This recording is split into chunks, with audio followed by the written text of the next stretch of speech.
Nuno and João are partners from the Walking Mentorship, and they bring the inside look in the life of the people they walk with. The podcast Keep Walking With Me searches for potential solutions towards the best version of ourselves. Every month, we walk together with a guest. There is a disclaimer that needs to be shared. After listening to this program, you might feel the urge to step outside and go for a long walk. But don't worry, that is absolutely normal. Welcome to the podcast Keep Walking With Me.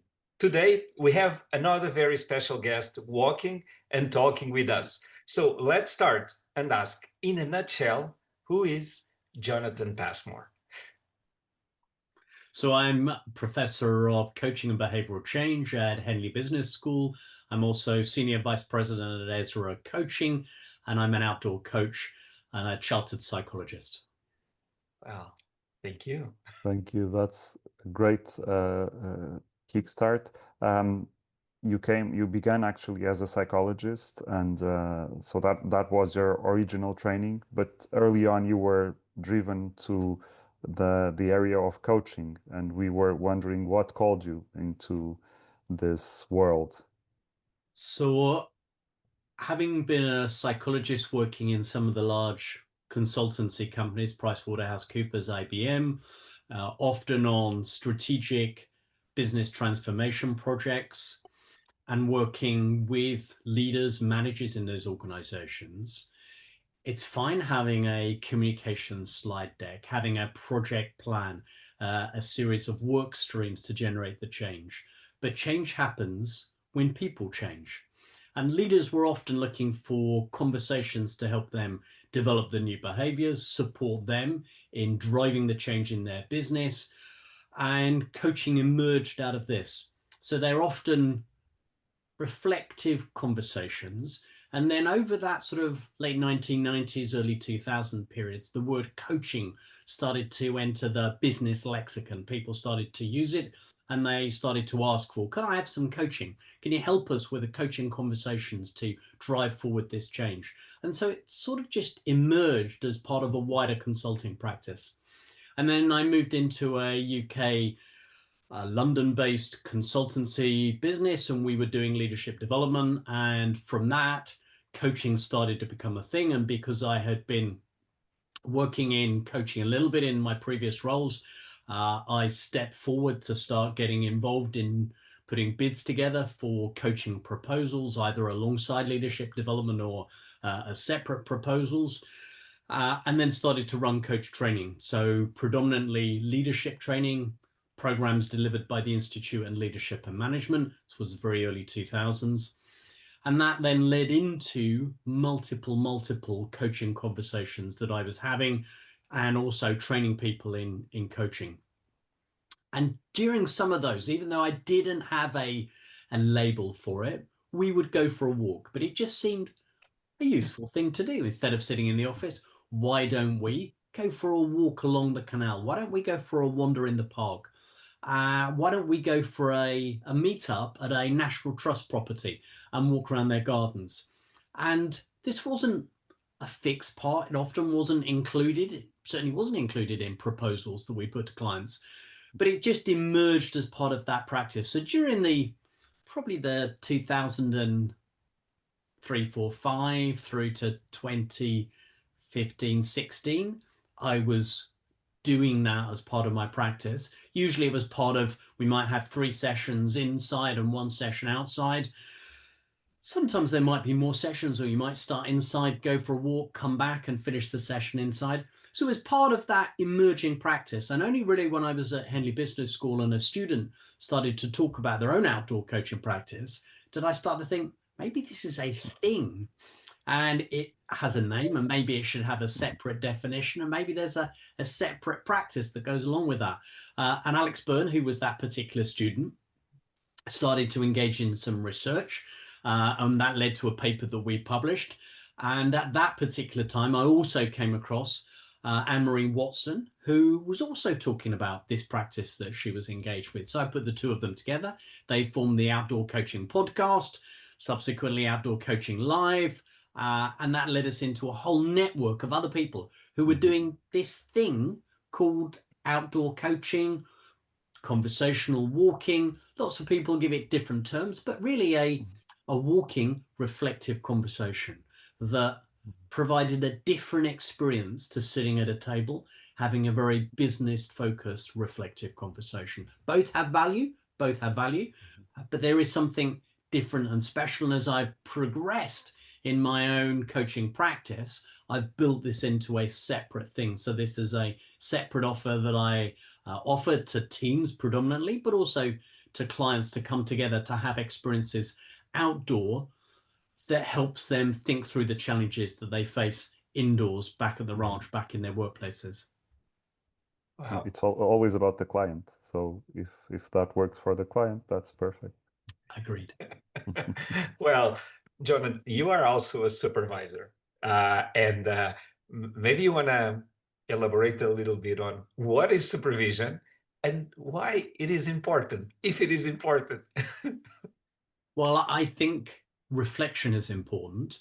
And if we encourage our clients to think about who they are, what their purpose is, why they do what they do, and how they could do that more effectively, aligned with their values, then that process should have value for us as professionals, as coaches.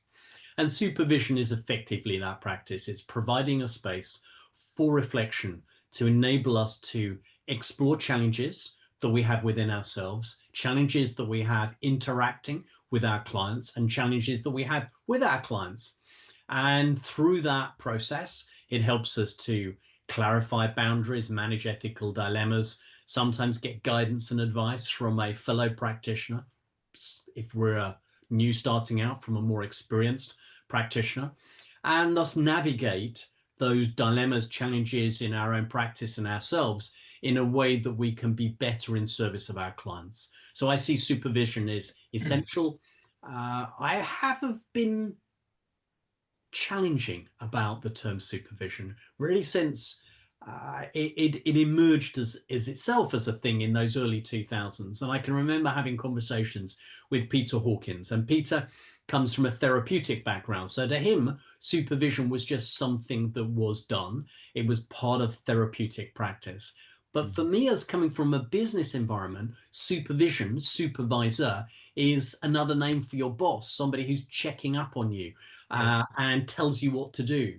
And I felt that that term could be unhelpful in a coaching context, and that for many of us, what we want is a peer relationship. Certainly, if you've been coaching for 20 years, there are very few people who are out there who are more experienced, and maybe they've been doing it for 22 years or 25 years, but they've not been doing it for 40 years. And maybe when they have, probably that's about time that they were retiring. So probably most of us who have started out in the 90s, it's 20 years, 25 years, 26 years. So there's a generation of us, and they're really valuable, those reflective conversations. But I didn't want it to be a tell, because actually even the junior coach who's starting out knows their client better than the supervisor does. And yes, there are some boundaries. There's a reminder about ethical codes of practice. There's some other boundaries that we might say, well, just be cognizant of this. But in the main, it's about getting that coach to reflect on who they are, who's showing up, the relationship they have, and thinking through where the client might come from so they can be better in service of them. So in that sense, I preferred using the term super and vision, splitting the words out rather than having them run together, which implies control, but instead amplifying the vision that we have as a coach to make us better in the work that we do. That's wonderful. Super. Supervision. Yes. Well, we know also that as a professor at Henley, you are also involved in research and in these areas of coaching and the areas around it. So we're really interested in understand what is driving your curiosity. What do you want to learn more about at this moment? So my two areas of focus, particularly at the moment, are around AI and around outdoor coaching. And curiosity is what drives me forward. So I read an article and I think, well, that was really interesting, but what if, or I wonder what. And that then generates another research study. So I have a list on my wall of 58 projects that I would like to be doing, and a list of about 50 that I've currently got on the go. And I am not joking. There's 6 sheets of projects, of project management that's on the wall behind the camera. And it's just curiosity. I want to understand it because I want to be able to share the insights from an evidence-based perspective with students, with other coaches, to help us all to get better in what we do. And I want to answer questions about the way I am, the way I interact with the world, the way the world is, the way other people are. And so that research helps with that curiosity. And I don't think curiosity is something that goes away. So even though I'm coming to the end of my career, I might think, well, I should retire, draw my pension, and I could sit in the garden and read an Agatha Christie novel. And I love an Agatha Christie novel, but the idea of just stopping, you don't stop being curious. So I just find that a difficult concept. When you love something, when you're curious about something, I'm always going to be wanting to turn over the stone because I'm interested in what's beneath that. And when it comes to those two topics, AI, does it work? In what ways is it different to human coaching? How can human coaches amplify their humanity that enables us to really add value to our clients in a way that AI doesn't yet? So I'm exploring those sorts of questions. And when it comes to outdoor coaching, there's virtually no research on that. There's a lot of research around nature. There's a lot of research around walking. There's certainly research on coaching, but putting these elements together has made me curious. So there was the Alex Burns study, which was done from one perspective. We have got another paper that is currently in review for a journal looking at other participants' perspectives. So what do coaches feel about the engagement with the coaching outdoors process? So there's a second IPA study. There's another study that I've got compares outdoor coaching with a mindfulness practice to see whether outdoor coaching is more effective than a micro dose of mindfulness, or micro doses of mindfulness. So there's more than one session that people's engaged with. And again, that study is in review. And I'm keen to do a number of other studies that I've got on that list of 58 to explore outdoor coaching more widely. And the benefits of blue-green environments. What's better? Is it better to go in a blue environment and walk and reflect? Is it better to go in a green environment? What are some of the differences of these? Do mixed environments offer us better outcomes? What sorts of outcomes are addressed with what sorts of environmental stimulus? How does virtual reality, so if I'm sitting with a VR set on, how might that play out and contrast with actually getting out into the environment? I have some thoughts on that, but certainly VR is being talked about as creating a force environment or a replication of a natural environment. So there are lots of questions that I'm curious about, some of which I might get to. Other people who are listening to this podcast might think, that's my research topic. Fantastic. Go off, research it, publish it, and that will save me the job of having to do it. And I can just enjoy your research project and answer some of the curious questions that I've got.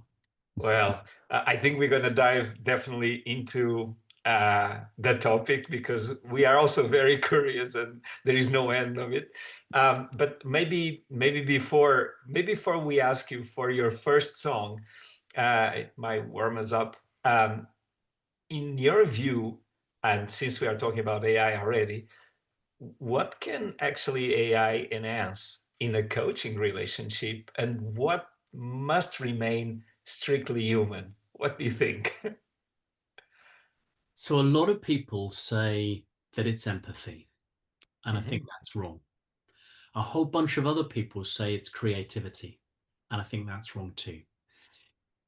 Let me answer that. Empathy is not what we give, but what the other person experiences. So if the AI is able to capture what's being said in both the content and the emotion, and play that back in a way that the client feels as though they've been heard and understood, the client will experience that as empathy. Now, clearly, it's a machine that's doing that. It's not empathetic at all. It's just putting together a set of words. It's not feeling anything. However, if the client feels that that was an empathetic response, that's empathy. Yeah. So I don't, and we can see from AI tools, the better tools that are out there are able to do that. Yeah. At a level that just does generate an empathetic response in the client. The second one that people talk about is creativity. And having tested out creativity with a number of the AI generative tools, they are creative. To tell you they're more creative than me, they're probably more creative than 99.5% of the people who are listening to this podcast, because all they're doing is synthesizing all of that knowledge. Now, that's not to say they are uniquely creative. So they are not Mozart, they are not Picasso. But what they can do is to take all of the knowledge that's already generated and create things that are out to be more creative than most humans. So when it comes to creativity, they're not unique, but actually they're better than the average person. Yeah. So I think those are two areas that are not, but are often talked about. So what is, to answer your question, the first one I think is humor. I invite people who are listening to ask their generative AI chatbot to get them to tell them a joke. And it can do that. It can generate a joke. And generally they are what's often described as dad jokes.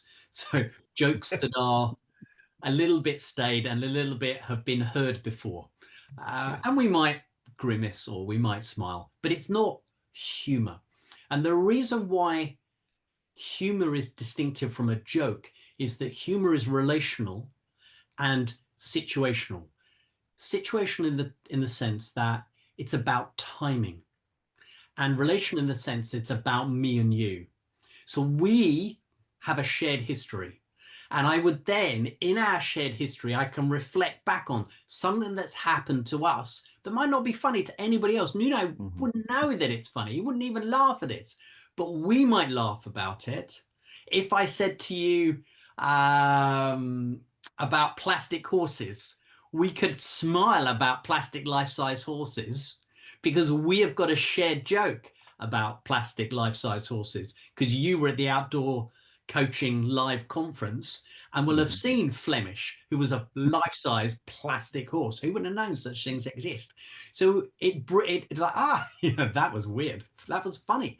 And then it's also about timing, to choose the moment in the conversation where an intervention, a shared story that generates a smile or a laugh is the appropriate moment. And humans are very good at judging that. We're judging a whole range of different inputs to make that choice. Now is the moment to share that story, to share that moment of laughter. So humor is one of them. Other ones that we're experimenting with in a series of studies is about lived experience. So AI is great at synthesizing everything together. So it provides a mixed fruit salad. Everything is chopped up. It's got every fruit in it, but it's all chopped up. But if I particularly love bananas, it's going to find it hard to just give me the right sort of banana that I love. So I'm thinking about certain types of identity are critical for individuals. So for some women, their gender is really important to them in a business environment where they might be underrepresented. And so talking to other women about the challenges that they face in the world of work helps them to progress in a way that a generative AI may be less effective at doing. Somebody of color, someone neurodiversity, these characteristics are often an embodied sense of somebody's identity. And when I'm talking to somebody who shares that identity with me, that lived experience, we have a different type of conversation, a different type of language is used that is our code. And we hear people talk about code switching. So that code that they have, that shared lived experience, for some groups might be important that AI would find harder to replicate. The third aspect is about career experience, C-suite leaders and some technical roles where people project onto the coach. They look for someone with that experience and they project onto the coach the fact you've been a C-suite leader. You know what it's like. The strategic challenge, the pressure, the constant demands. These aspects, AI can talk about them in the abstract, but they haven't lived them. Like they haven't had that lived experience. They haven't had these career experiences. So I think this is the third feature. And then the fourth feature to draw out is what we're talking about is the transcendental experience. And you might relate to this very well. Moving beyond the transactional, which AI is highly competent at doing. It can be an ACC coach. We have done a research study and the generative AI bot was able to demonstrate that it was capable of achieving the ICF ACC competencies. Yep, tick, I can do transactional conversations, help you achieve your goals. How effective it is at transformational. Transformational often requires us to think about the bigger picture, sometimes about our values and about who I am. So we're probably progressing over time towards this as the AI tool gets to know us. And if we build that into an AI system that it understands previous conversations, it talks to us about our values, it could be helpful in more transformational type conversations. But we then move to the transcendental. So it's not about what I'm doing. It's not about who I am, but it's about us and my connection, my engagement with the system. And so humans who are highly skilled coaches often help people to think, what do you do? Why are you doing this? So about your values. And then what's the contribution and your connection to humanity? And as outdoor coaches, this is an important part of what we do, but it's also an important part of those of us who are Christians, who are bringing our faith, or if you have another faith, Islam, or you're a Hindu, or you have another identity, which is about your connectivity to wider humanity. I think that a human in a coaching relationship will be more effective at these more transcendental experiences. Wow, that's a lot of food for thought. And probably the perfect segue. Let's see. Jonathan, do you want to give us your first song?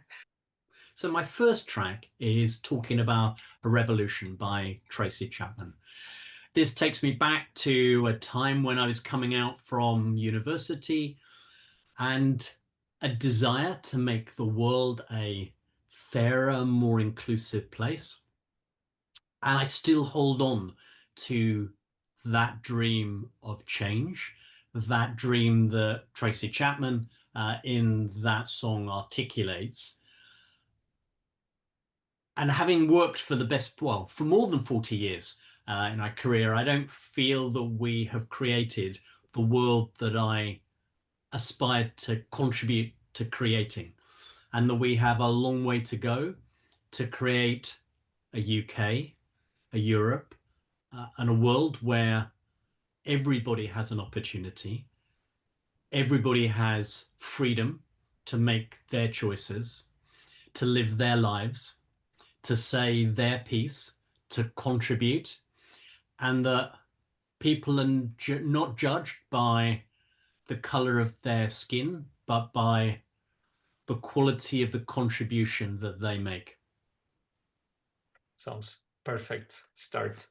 Let's listen to Tracy Chapman.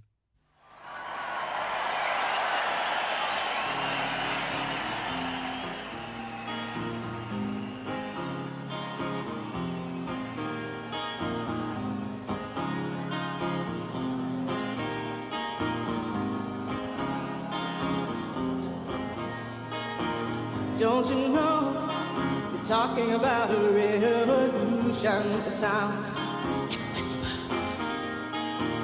Don't you know you're talking about a revolution that sounds like a whisper? While they're standing in the welfare lines, crying at the doorsteps of those armies of salvation, wasting time in the unemployment lines, sitting around waiting for a promotion. Don't you know they're talking about a revolution? It sounds like a whisper. Poor people gonna rise up and get their share. Poor people gonna rise up and take what's theirs. Don't you know you better run, run, run, run, run, run, run, run, run, run, run, run.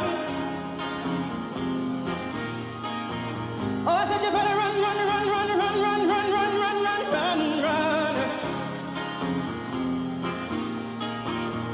'Cause finally the tables are starting to turn. Talking about a revolution. Yes, finally the tables are starting to turn. Talking about a revolution, oh no. Talking about a revolution, oh, while they're standing in the welfare lines,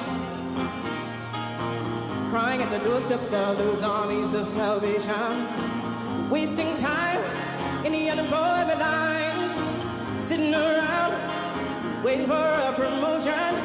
Don't you know they're talking about a revolution? It sounds like a whisper. And finally the tables are starting to turn.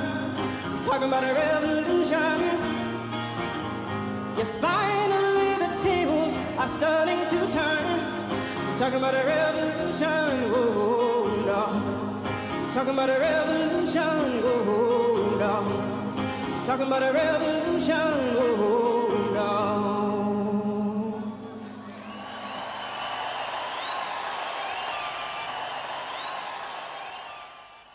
Well, thank you so much for such a very nice reminder of not only of past times, because this music has some years, but also of we should never lose sight of this need for keep improving, keep moving in the right direction. Well, let me bring us back a little bit here to something we were discussing. So you divide your time. You're quite a busy person for sure, because you're a professional coach, you are a professor at Henley, you are a researcher, and you are also involved in a global digital coaching company. So this somehow connects a little bit to our previous conversation. We would love to know what you think are the advantages and disadvantages of digital coaching, and how that can shape us and bring us into the future. Well, I guess many of us were engaging in digital coaching going back to the early 2010s. So those of us who met clients face to face, sometimes we would meet clients on Skype, and it was just helpful. I've got another meeting this morning. Could we hop onto a call? I'll Skype you. And so people started to do this. If you were listening to this podcast in the United States, people wouldn't take a flight. They would have a phone conversation. So this idea of conversations over a geographical distance is sort of nothing new. But what happened really during the later 2010s is the technology improved, the lines, and particularly to combine audio and video became more stable.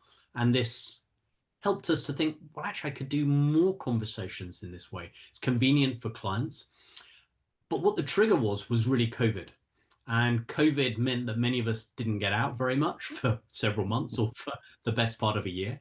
And we'll need to suddenly switch to online. And we realized, actually, this is fantastic. I can get much more done. I'm not traveling, in my case, into London for 2 hours back home. Well, I might be able to do 2 coaching conversations in a day, but nothing else, because I'm waiting for trains, traveling on trains, getting off tube, etc., waiting in a reception area, all those little segments that are wasted time.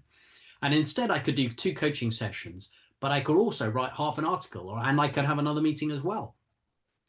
So that idea was sewn into us, and the digital platforms that had launched at the time, Ezra being one of those, saw rapid scaling. And alongside of this convenience for individuals, organizations were seeing a real value from this. Suddenly coaching could be scalable. We could do this across not just one geographical territory, but across all of our employees around the world. So suddenly you'd be thinking, I don't have to have 30 contracts or 50 contracts managed by individual geographical teams. Just have one contract with 500, 1,000, 1,500 coaches that our employees can select from.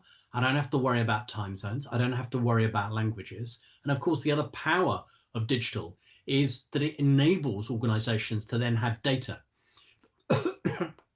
All of those one-off conversations, the only feedback that you possibly got was, excuse me, an email saying to the person who's benefited from coaching, how was it for you? Yeah, that was great. 5 out of 5, fantastic. With digital platforms, you're able to carry out an evaluation before you start with our Ezra psychometric to evaluate it at the end against a series of metrics chosen by the client, chosen by the participants to track their progress, and then combine all of that data. 500 people are engaged in a transformation program. What's the business impact for this? And we can also be measuring elements about absenteeism and other aspects across the business. Fantastic. Cost saving, improvements in data collection, convenient for managers, convenient for organizations. Perfect if you're running Microsoft, Coca-Cola, Pepsi, and you want to be able to deliver coaching and business transformation at scale. It's not for everybody, but fantastic for global organizations. And that then has seen organizations like Ezra grow significantly over the 6 years of our history to where we're providing large numbers of coaching sessions per year, hundreds of thousands, and to massive organizations who have got thousands or tens of thousands of managers that they want to put through a development program. Yeah. Well, that's then I don't resist, because I'm afraid we're going to go back to talk a bit about AI. So I was just thinking, imagine you could walk for the entire day with an AI agent, let's say, maybe even one of your own design. What would you like to talk about with this agent, and what would you hope it could learn from you? I'm not sure it would learn anything from me, because one of the things that the AI agent's probably already done is harvested off the internet all of the knowledge that I've created over the lifetime of research that I've been doing. And this is one of the challenges that I think many of us have raised, is that we have spent our lifetimes researching this. And at an individual level, I'm very happy for students to benefit from that. But I do have reservations, anxieties about commercial entities taking my data for commercial gain, my intellectual property. Mm-hmm. And of course, this is becoming not only a serious challenge for academics whose knowledge is out there, who's being harvested and then sold, mm-hmm. but it becomes a serious issue for authors. And there are a number of legal actions in train. And I'm sure, just like the Napster situation that occurred in early 2000 with music artists, I think in 3, 5, 7 years, we will come to a resolution. But at the moment, it's a Wild West. And I'm not sure that AI would learn very much from me, because it's already stolen it. When it comes to my learning, so I've already had my AI conversation for this morning. So I ask it at the beginning of the day, how can I optimize my day to achieve my objectives? So it looks at my goals, and the frequent thing that emerges is how can you prioritize better in what you say yes to? And it's like, in other words, Jonathan, start saying no more frequently and create more space in your day, because there is no time for you to achieve the things that you want to do, given how long AI thinks it's going to take me. And it usually takes me twice as long as I estimate. And that's a very good lesson. I think I just need to be more discerning. And I have a real problem with being discerning. And I know colleagues who don't reply to emails, don't reply to messages on LinkedIn, even when I write to them and they know me. It's like, can you help me with this project? And you don't have a reply back. And I find that frustrating, disappointing, sad. But it's also a reflection of probably they get 20, 50, 100, 150 communications in a day. Whereas I'll set myself the objective, if somebody writes to me, my personal set of values is that I write back to them. Yep. And that then creates a big burden. If people ask me to come on a podcast, I'm always keen to support people. I want to support students who are developing, or if a colleague takes the time to write to me, my values are, I feel as if I should reply to them, because that is polite. If they spoke to me in the street or at a conference, I would reply to them. How is email different from that? I wouldn't ignore them. And that then demands a lot of time. And it means that I say yes to lovely podcasts like this, which of course is a pleasure, but it's another hour and a half lost in a day. And today, as an example, I've got three commitments where I probably could have said no, but it's always a delight to say yes. And then half a day is gone. Thank you for giving us your time, because we know it's precious, but we really appreciate it. And especially, your time is precious too. I recognize that. You're making choices too. But if we say yes, we then have lovely conversations like this. Yeah, totally agreed. Yeah. Totally agreed. So, well, let me return a little bit to the material world and ask a question that we are often asked. And although we know many answers to it, we are very curious about your answer, which is, what is the difference between coaching and mentoring? So I think they sit on a spectrum, and coaching, pure coaching, is non-directive. And it means that the coach is asking open questions. Whenever we ask a question, whenever we nod our head or give a verbal attention, we're paying attention to something that directs our client's attention. So there is no such thing as a completely non-directive conversation, but we're seeking towards that end of the spectrum. When we move more towards the mentoring end of the spectrum, we're drawing on our experience, our wisdom, our knowledge to share with our client an input. Here are some things to think about.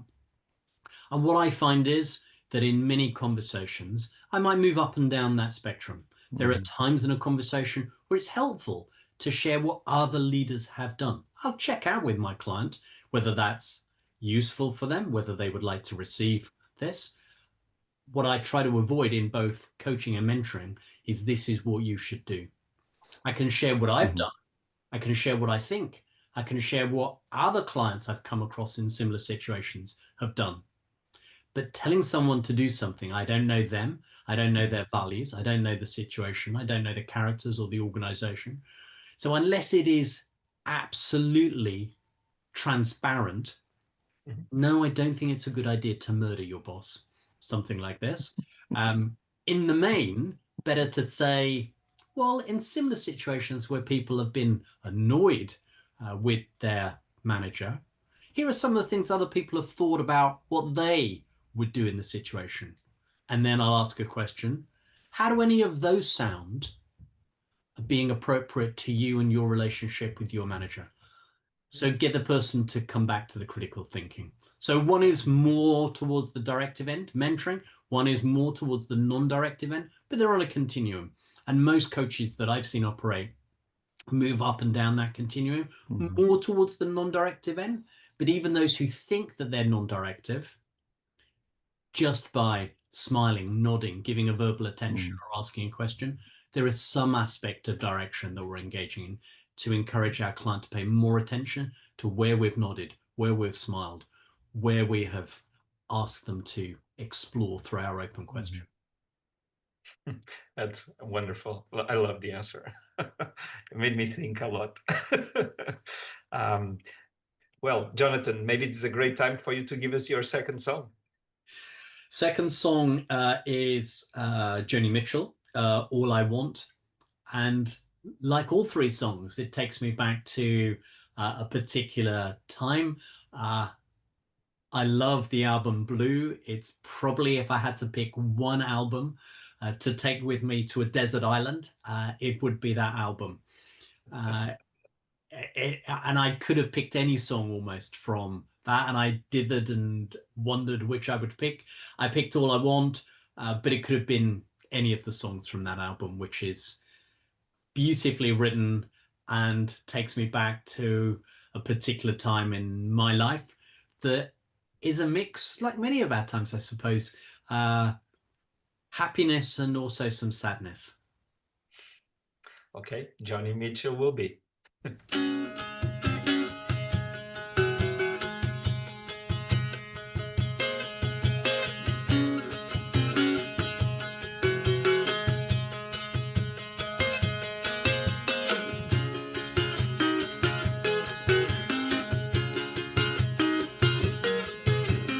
I am on a lonely road and I am traveling, traveling, traveling, traveling, looking for something. What can it be? Oh, I hate you some, I hate you some, I love you some. Oh, I love you when I forget about me. I wanna be strong, I wanna live alone, I wanna belong to the living. Alive, alive, I wanna get up and drive, wanna wreck my stockings in some jukebox dive. Do you want, do you want, do you wanna dance with me, baby? Do you wanna take a chance on maybe finding some sweet romance with me, baby? Well, come on.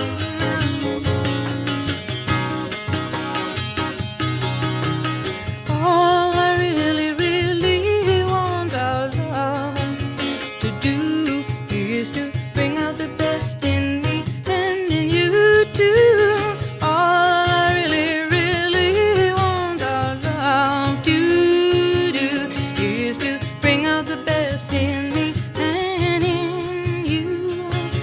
I wanna talk to you, I wanna shampoo you, wanna renew you again and again.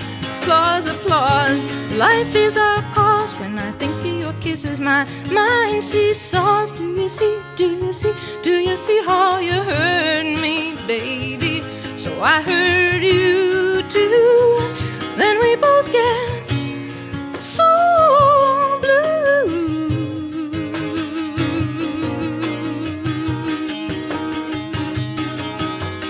I am on a lonely road and I am traveling, looking for the key to set me free. Oh, the jealousy, the greed is the unraveling. It's the unraveling and it undoes all the joy that could be. I wanna have fun, I wanna shine like the sun, wanna be the one that you wanna see. Wanna knit your sweater, wanna write you a love letter, wanna make you feel better, wanna make you feel free. Wanna make you feel free, I wanna make you feel free.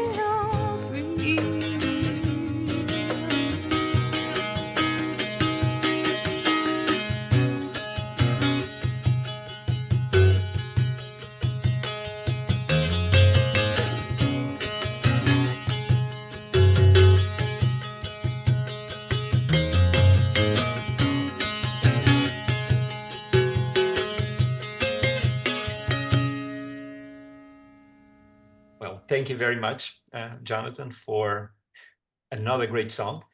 We are almost done with AI, but the curiosity keeps building. Let me just ask you, what do you think are, I mean, we touched base a little bit, but let's go a bit deeper. What are the ethical dilemmas do you foresee in the increasing, obviously, of usage of AI in coaching, but particularly, I mean, we talk about privacy, okay, when it comes to privacy, but also emotional intelligence and decision-making support. What do you think are the dilemmas ahead of us? Well, let me start with one that isn't often talked about for AI, which is its environmental footprint. And AI data centers require a huge amount of energy and a lot of water for cooling. And we need, as a society, as we increase our use, probably exponentially over the next 5 years, of AI, as it becomes more and more embedded in multiple software applications, we're going to see a significant growth in those data centers, a significant increase in the demand for energy, and for in many parts of the world, water which is in scarce supply. So as we grant permission for these data centers, as a society or societies across the world think about developing these or giving permission for these to be developed, we need to think about sustainable solutions. So providing solar panels on the roof of these to generate their own power, to think about how we ensure that those new plants that are being constructed, these warehouses that contain the software and the boxes to run all of these generative AI systems. We think about how and where this water is coming from and plan that water supply if water is needed for cooling, as well as the energy supply as part of that plan and permission. So what we're not doing is creating a negative environmental impact from what is a potentially fabulous technology. People often, though, sometimes saying AI is very negative, and I call these people doomers. They're all full of doom and gloom, that AI can never help humanity and it's going to be terrible. And there is a potential risk. I would recognize the risk of all technologies, that they can be used for good and for bad, for harm. So I think we need, as we move forward, yes, we need to provide space for entrepreneurs to be creative, but we also need to set rules. We don't want to simply create a Wild West. We need to have appropriate regulation and appropriate controls. I've talked about IP as one example of this, but we also need to be thinking about other examples. The risks of AIs being able to replicate themselves. How do we manage this? How do we manage rogue uses of AI? The capacity of AI to lie. All of these are risks that have been shown to have emerged with AI products that are currently on the market. And unless we have systems that can manage and control these, there are difficulties as we deploy them more widely. And then there are the more popular risks that are talked about, risks about diversity and inclusion. Clearly, the risks around hallucination, the risks that we have about potential misuse by organizations. And I think that we just need to, one, have national government regulation, and the European Union is making progress, but that progress often as regulators is too slow compared to entrepreneurs. So let's speed up that process. And let's also encourage other developed world countries, free world countries, to put in place regulation and not have a Wild West where anything goes, because what you end up with is lots of killings, lots of shootings, and a corrupt sheriff. So we don't want corrupt sheriffs, and we don't want people to be harmed in this process. What we want is for the technology giants to move forward. They don't need to move forward at pace. We've had several 100,000 years as humanity without generative AI. I think we can cope with another 20 months, 30 months, 50 months without it too. And of course, I recognize other people are moving forward and they say, well, the Chinese will dominate. The Chinese are a highly regulated environment, and other economies like the European Union are regulated environments. We just need to get their regulation right. So I think there's a lot of caution, that I recognize the arguments from the doomers, but I sit not quite as a zoomer. I'm not an Elon Musk that it's going to revolutionize our world and we're either going to be sitting in our gardens unemployed, being served by robots with cool drinks. I'm a sort of a bloomer. Let's put regulation in place. Let's ensure that our values as leaders guide us in how we deploy it, and that we put humanity and the service of humanity at the center, not profit and competitive gain at the center of the work that we're doing.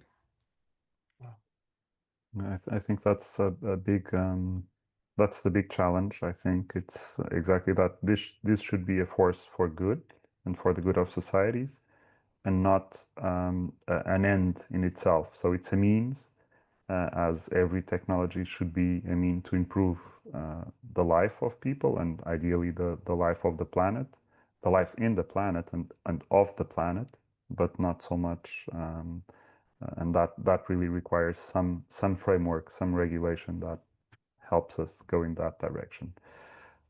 Well, now let's get into my favorite part of this podcast, which is what we call the unfair or curved balls, unfair questions or curved balls.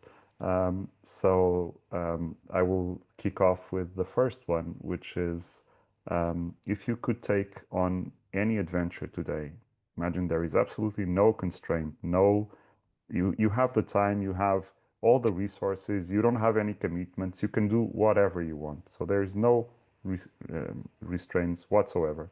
What adventure would you like to embark on today? So I am by nature an explorer and a traveler, and I guess my exploration and travels have been more in the fields of research, although I have traveled extensively, maybe 120 countries in the world I've been lucky to travel to over the last 60 odd years.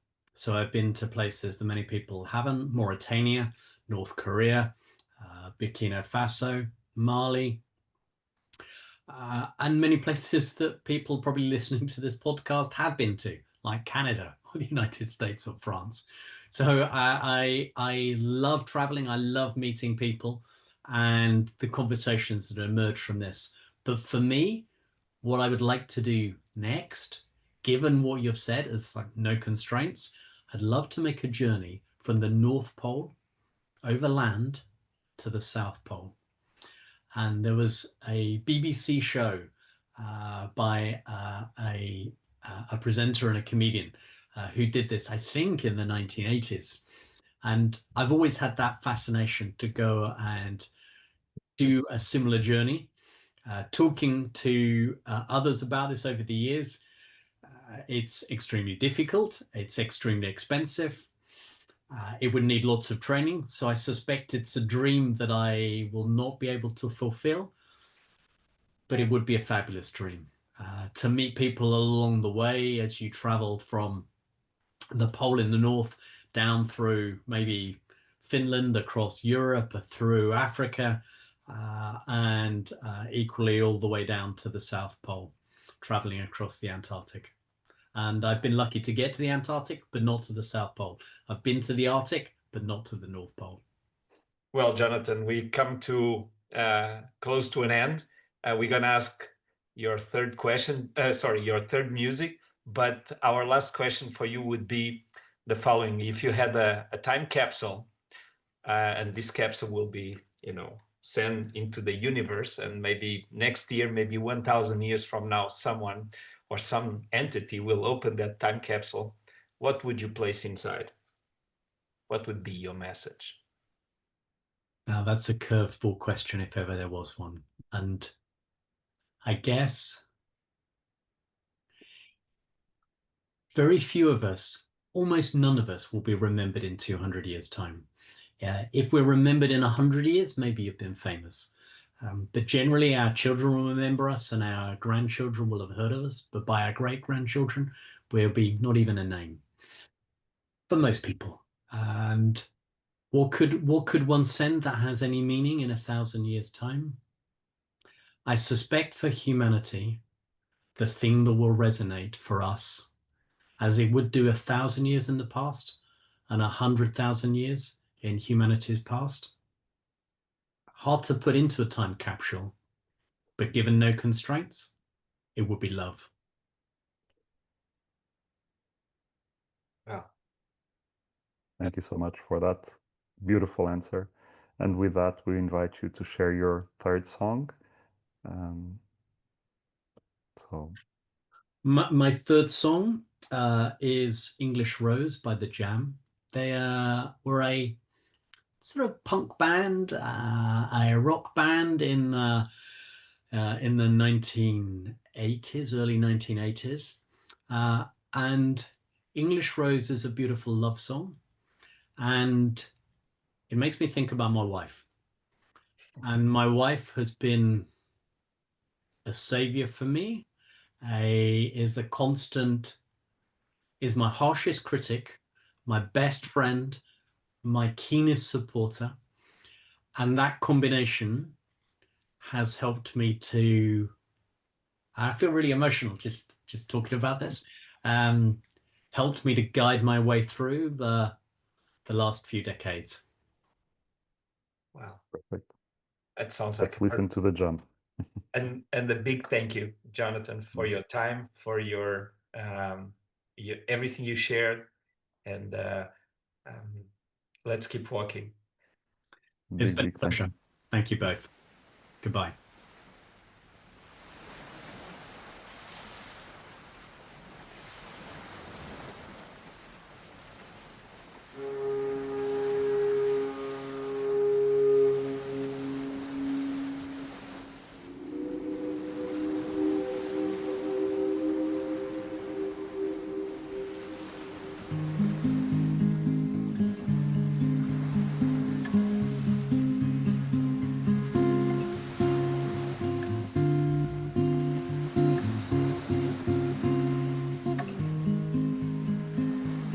No matter where I roam,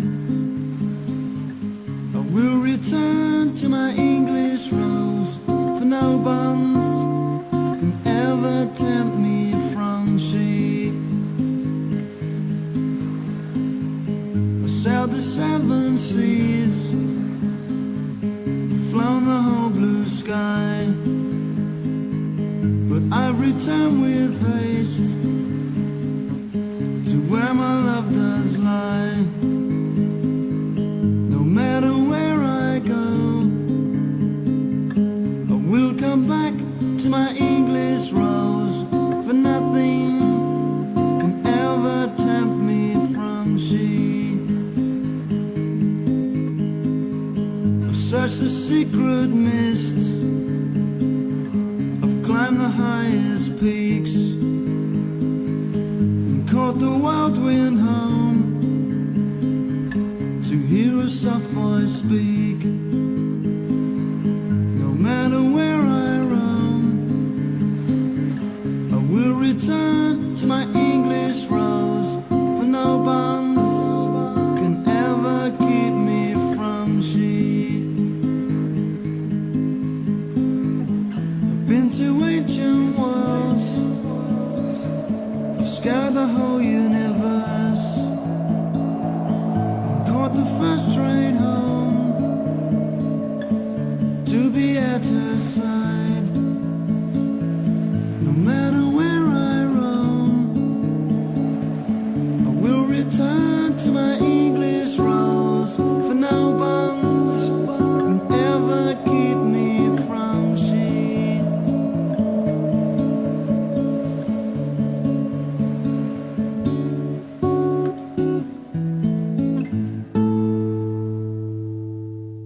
Keep Walking with Me. It is a podcast inspired by the walking mentorship experience. Step by step, we walk together towards the best version of ourselves. For more information about our mentoring programs, visit our website walkingmentorship.com.